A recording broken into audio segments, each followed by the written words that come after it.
I'm Katie Couric. He hung on as long as he could, but tonight, Alberto Gonzales has been forced to resign as Attorney General.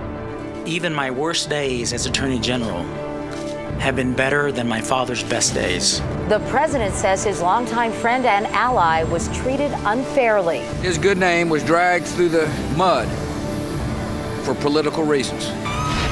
Also tonight, for the first time, Michael Vick speaks about the dogfighting scandal and says he's guilty and he's sorry. I was ashamed and totally disappointed in myself. And my brothers were pretty much my life. Brothers and sisters from broken homes reunited. And for that, they can thank this former foster child.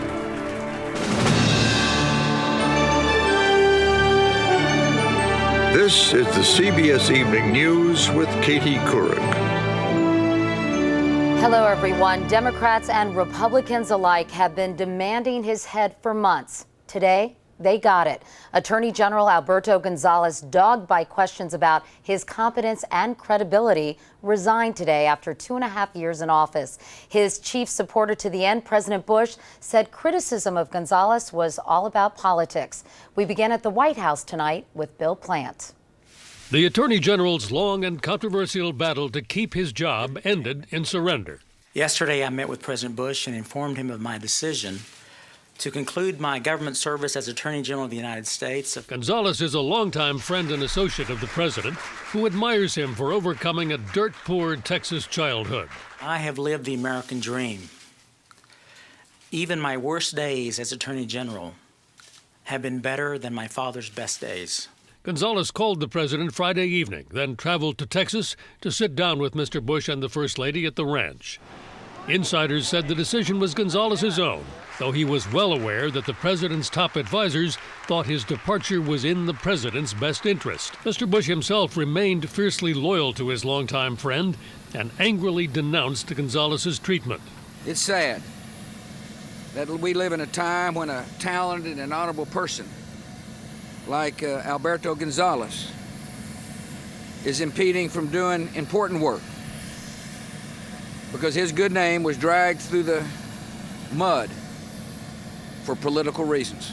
The Attorney General's critics didn't see it that way. They questioned a long list of controversial decisions, beginning with a memo Gonzales wrote as White House counsel, in which he said only the most severe mistreatment of prisoners should fit the definition of torture. Gonzales initially supported domestic wiretapping without court orders. And when the White House fired 8 U.S. attorneys, Republicans as well as Democrats questioned whether Gonzales had testified truthfully. The chairman of the Judiciary Committee warned that the investigation of the firings would continue. I don't want anybody to think that the questions go away because the Attorney General's gone away. The senior Republican on the committee, Arlen Specter, traveling overseas, welcomed the news. I think the departure of Mr. Gonzales is a major helpful turn of events. Bud Cummins, one of the fired U.S. attorneys, says that in the end, Gonzales lost the confidence of both Congress and his own department. His credibility's gone, and he needs to go with it so we can have somebody at the head of the department that can lead effectively. David Iglesias, fired from his post as U.S. Attorney in New Mexico, was even more blunt. He really should have been a man of his word, should have told the truth, but he didn't, and this is a consequence we pay. CBS News legal analyst Andrew Cohen says the problem is that Gonzales never stopped being the president's lawyer. Clearly, this attorney general was too close to the president. He was too close to the president when he was White House counsel, and a lot of people raised these concerns when he was nominated to be attorney general. Solicitor General Paul Clement will take over while the White House looks for a successor, someone with credibility to spare and who can be confirmed quickly and easily. Bill Plant, CBS News, the White House. And sources tell CBS News that among those being considered by President Bush are William Billy Wilkins of South Carolina, former chief judge of the Fourth Circuit Court of Appeals, George Terwilliger, a former deputy attorney general, former solicitor general Ted Olson, and former deputy attorney general Larry Thompson. Bob Schieffer is our chief Washington correspondent. Bob, this has been a long and torturous ordeal. Why did it take so long, in your view, for Gonzales to step down? Well, that's what a lot of people in the administration are asking. In fact, Katie, It's been evident for some time that the Attorney General was going to have to go. He had just lost all credibility on Capitol Hill. The president's friends say that the president looked on him as an old and trusted ally. He was reluctant to ask him to leave, and they say the Attorney General just simply did not understand what a liability and an embarrassment he had become. Finally, he realized what was going on and offered his resignation. I think it's very significant that when he offered to resign, no one in the White House asked him to reconsider and change his mind. And Bob, is this part of some serious summer house cleaning going on in the Bush administration as the president approaches his final 500 days in office?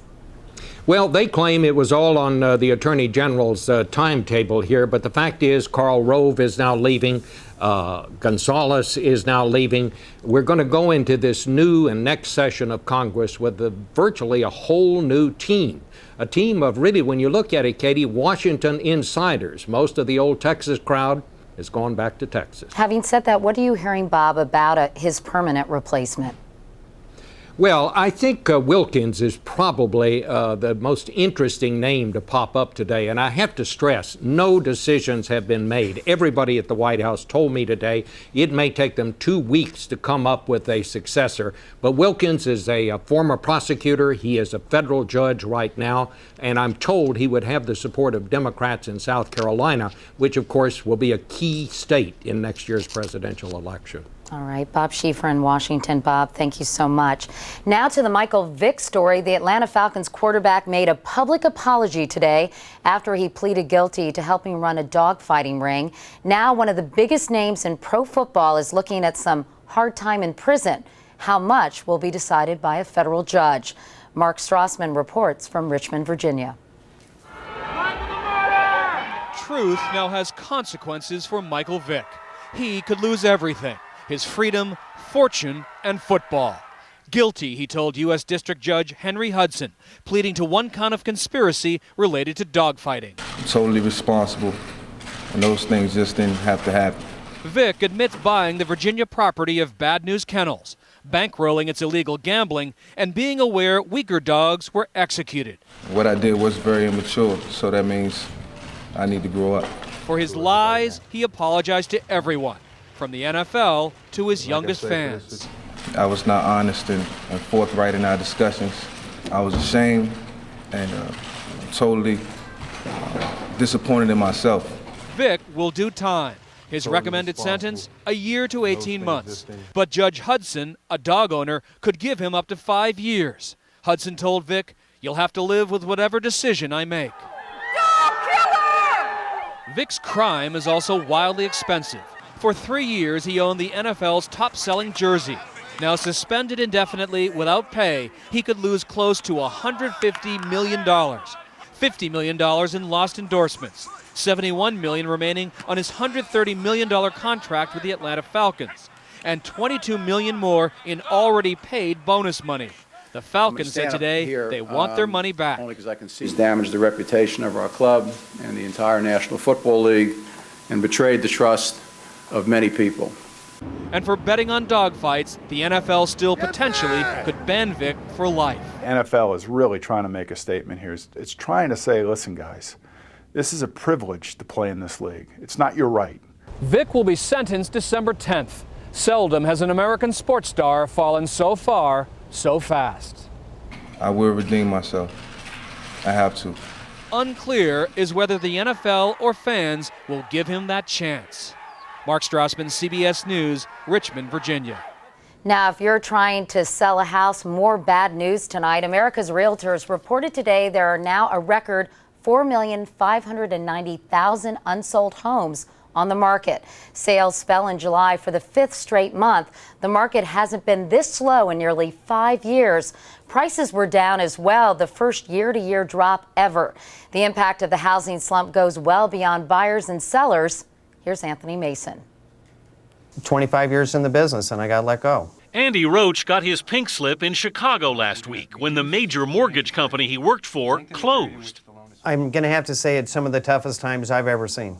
Go to mortgagegraveyard.com and you'll find a list of 89 failed companies, just so far, a tombstone for the casualties of the subprime mortgage meltdown. In the past month alone, First Magnus Financial and American Home each cut 6,000 jobs. Capital One shut its Greenpoint mortgage unit, firing 1,900 workers. We predict that around 100,000 people will probably lose their jobs in the financial services sector. 40,000 have been lost already, so that's just a best guess, says Tony Hughes. It's quite hard to predict how the end of a train crash will actually play itself out when you're halfway through it. Ironically, many of the laid-off mortgage brokers could now have problems paying their own mortgages. Are you scared? A little bit. So are some economists, afraid the housing crisis could drag us into recession. Back during the housing boom, when prices were soaring and profits were easy, mortgage companies sprouted like mushrooms. Now that they're falling like flies, some admit the industry created its own problems. When they're lending to people with 100% financing with no previous credit history, that's just a recipe for trouble. Laid-off Andy Roach says he has little choice but to start his own small mortgage company. When this has happened in the past, what I've always said is, well, I'll just get another job. But there is no more jobs out there. In his barren new office, he's hoping for a comeback that economists say could take years. Anthony Mason, CBS News, New York. There is much more CBS News ahead, including how this teenager changed the law and the lives of children living in foster care. But up next, the crazy presidential primary season that has states battling over who's on first.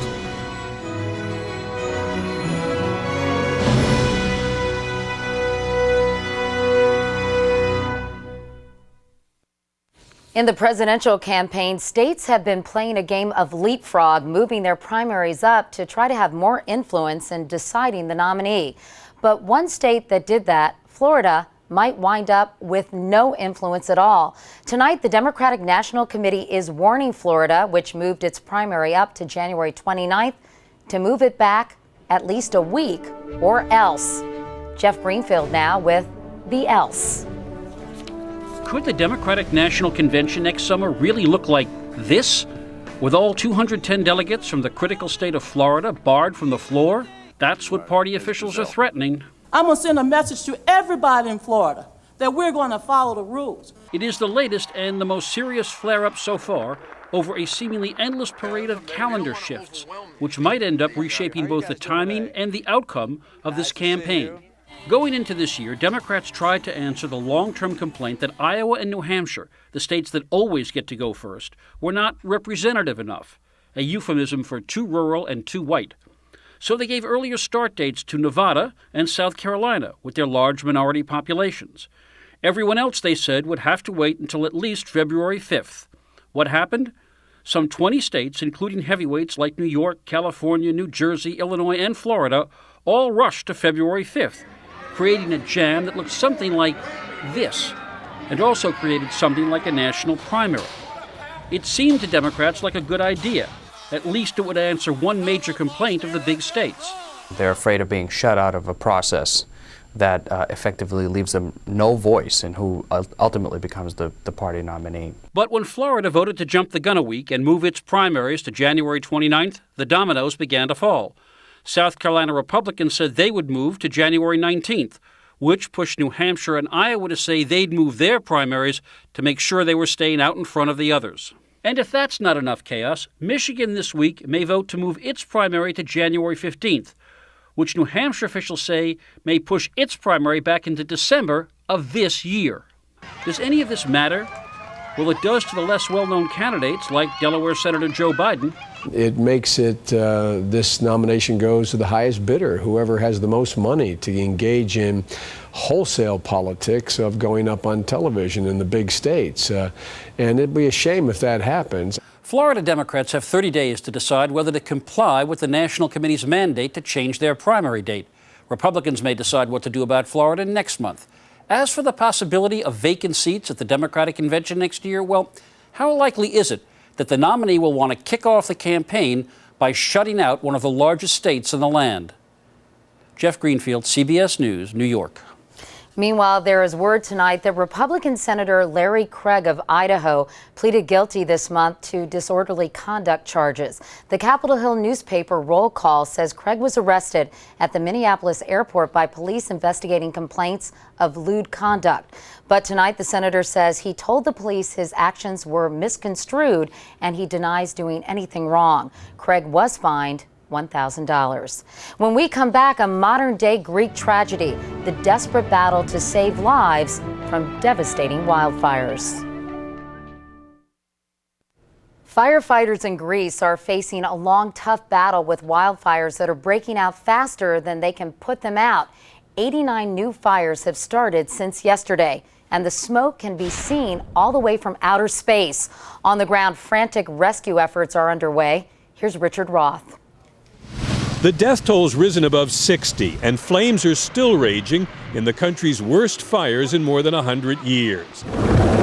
Helicopters now are rescuing villagers in villages that can't be saved. One hard lesson learned is that time wasted with buckets and garden hoses can cost lives. The epic scale of this Greek tragedy hit the tiny village of Artemida, where 23 people died trying to escape. Georgina Lambrocolis buried an uncle today, killed when flames raced through the family farm. Then she consoled a neighbor whose 2 children died in the same fire. Forest fires are common in the hot Greek summer, but with so many, so spread out, the suspicions turn to widespread arson.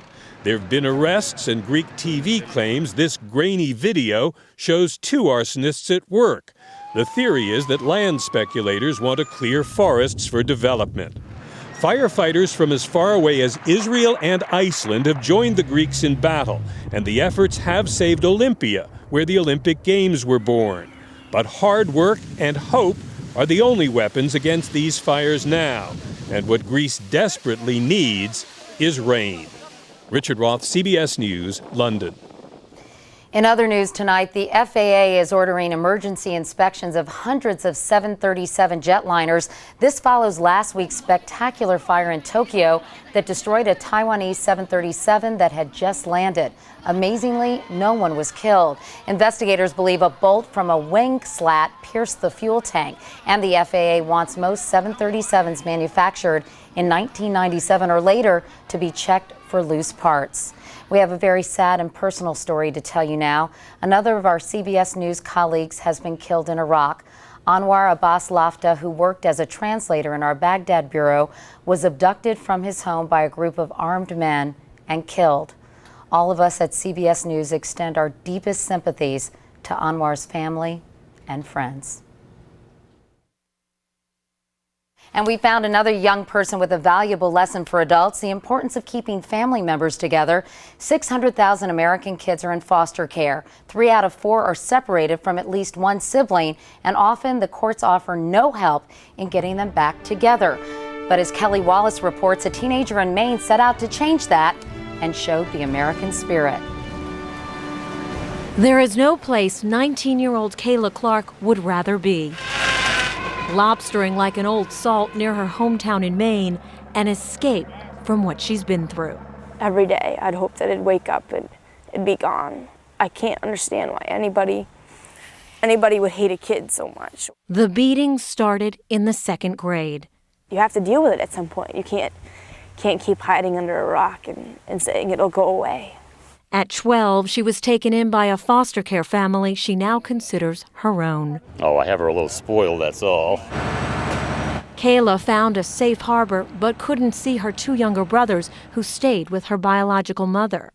My brothers were pretty much my life, and there's such a void when you're separated, and especially in that kind of situation. She was stunned to learn there was no state law requiring visits for siblings in foster care. At 15, she wrote the governor. As of now, visitations are in the hands of the parents, not the law. The governor wrote back and worked with Kayla on a bill signed into law last year, giving judges the power to order sibling visits. It's common sense.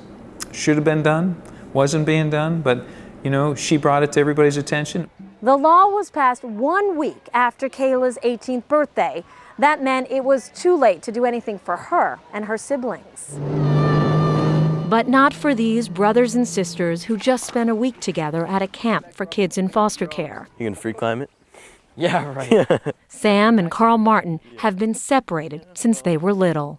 When you notice that they're gone and you can't see them, it's like a hole. There's nothing there. It was Kayla's first visit to the camp. An exhilarating day, an emotional one too. She only reluctantly shared her story with us. I didn't want to do it, and my dad said to me, your story has happened. That's in the past. But these other kids, their story hasn't happened yet. That's going to come, and you have to do this to make sure that what happens to them can be better. Kelly Wallace, CBS News, Waterford, Maine.